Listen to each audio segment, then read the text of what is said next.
আসসালামু আলাইকুম এভরিওয়ান। বেশ কিছুদিন পর চলে আসলাম আমার নতুন একটা রেসিপি নিয়ে। আজকে আপনাদের সাথে শেয়ার করব বিফ নেহারির রেসিপি। কিভাবে ঘরে থাকা মশলা দিয়ে খুবই টেস্টি একটা বিফ নেহারি তৈরি করবেন, যার স্বাদ বিভিন্ন বড় বড় রেস্টুরেন্টকেও হার মানাবে, সেই রেসিপিটা আপনাদের সাথে থাকছে। কিছু টিপস অ্যান্ড ট্রিক্সও থাকছে। তাহলে চলুন মূল ভিডিওটা শুরু করা যাক। আমি বিফ নেহারি তৈরি করার জন্য এখানে প্রায় 4 কেজি পরিমাণ বিফের পায়ের নল্লির পিস এবং বিভিন্ন ধরনের পিস একত্রিত করে নিয়েছি। এখানে মিক্সড পিস করা আছে। আপনারাও চেষ্টা করবেন মিক্সড পিস নিয়ে তারপরে নেহারিটা তৈরি করতে। প্রথমেই আমরা বিফের এই হাড়ের পিসগুলোকে একটু ম্যারিনেট করে নেব। আমি সাধারণত মাংস যেভাবে হাতে মেখে রান্না করি, সেম একই প্রসেসে এই বিফ নেহারিটাও তৈরি করে থাকি। কিছু মশলার ডিফারেন্স আছে। আমি প্রথমে এখানে 1 কাপ পরিমাণ কুচনো পেঁয়াজ দিয়ে দিচ্ছি 7-8টা পরিমাণ কাঁচামরিচ, আস্ত কাঁচামরিচটাই ব্যবহার করেছি। আরও দিয়ে নিয়েছি 4টা তেজপাতা, 1 টুকরো দারচিনি, 2 ইঞ্চি পরিমাণ দারচিনি এবং দিয়ে দিয়েছি 2 টেবিল চামচ পরিমাণ আদা বাটা এবং 1.5 টেবিল চামচ পরিমাণ রসুন বাটা।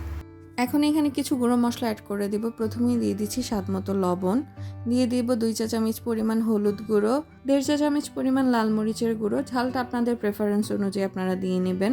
দিয়ে দিচ্ছি 1 চা চামচ জিরার গুঁড়ো এবং 1 চা চামচ ধনিয়ার গুঁড়ো, সাথে দিয়ে দিচ্ছি 1/2 চা চামচ কালো গোলমরিচের গুঁড়ো। এখন দিয়ে দেব 1/2 কাপ পরিমাণ তেল। আমরা মাংস রান্নার সময় যে পরিমাণ গুঁড়ো মশলা ব্যবহার করি, তার থেকেও এখানে অর্ধেক পরিমাণ ব্যবহার করতে হবে, যেহেতু আমরা নেহারিটা রান্না করছি। নেহারির পরিমাণটা বুঝে আপনাকে এখানে মশলা ব্যবহার করতে হবে। আপনারা খেয়াল করেছেন কিনা জানি না, আমি কিন্তু এখানে শুধু গরম মশলা হিসেবে তেজপাতা আর দারুচিনিটা দিয়েছি। আমি এলাচ, লবঙ্গ এবং আরও কিছু গরম মশলা কিছু সময় পরে ব্যবহার করব। বিফের হাড়গুলোকে ভালোভাবে মশলার সাথে কোটিং করা হয়ে গেছে। এখন আমি ঢেকে কিছু সময়ের জন্য এটা রান্না হতে দেব।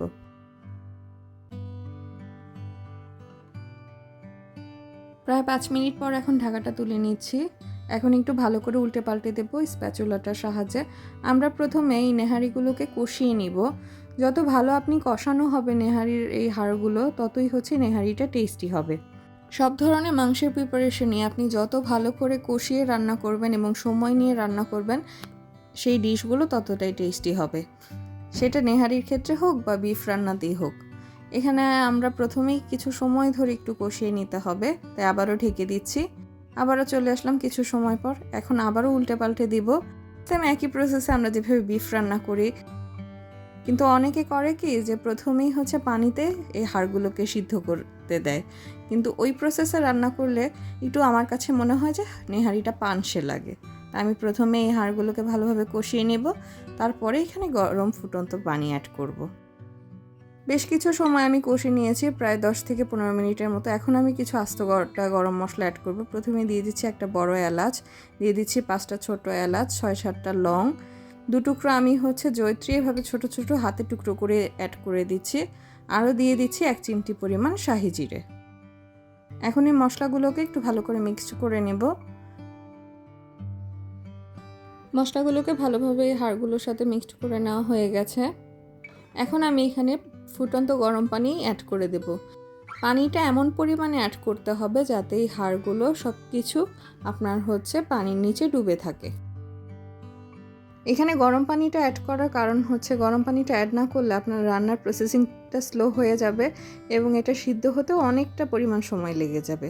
তাই রান্নার সময়টাকে বাঁচানোর জন্য আমি গরম পানিটা অ্যাড করছি। তার সাথে গরম পানিটা যদি অ্যাড না করা হয়, তখন আপনার নেহারির টেস্টটাও নষ্ট হয়ে যেতে পারে। তাই আমি গরম পানি অ্যাড করছি।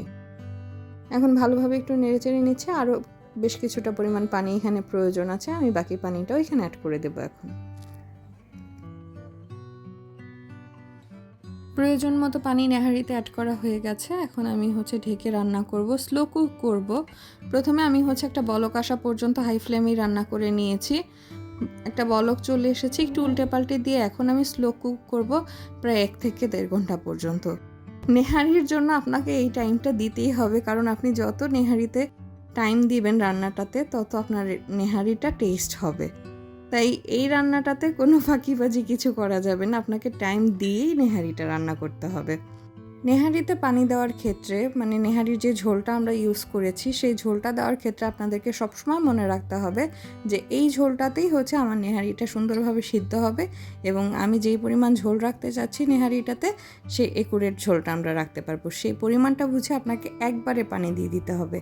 ওই যে বারবার আপনি পানি দিবেন তারপরে হচ্ছে রান্না করবেন, সেই প্রসেসিংটা করলে কিন্তু হবে না।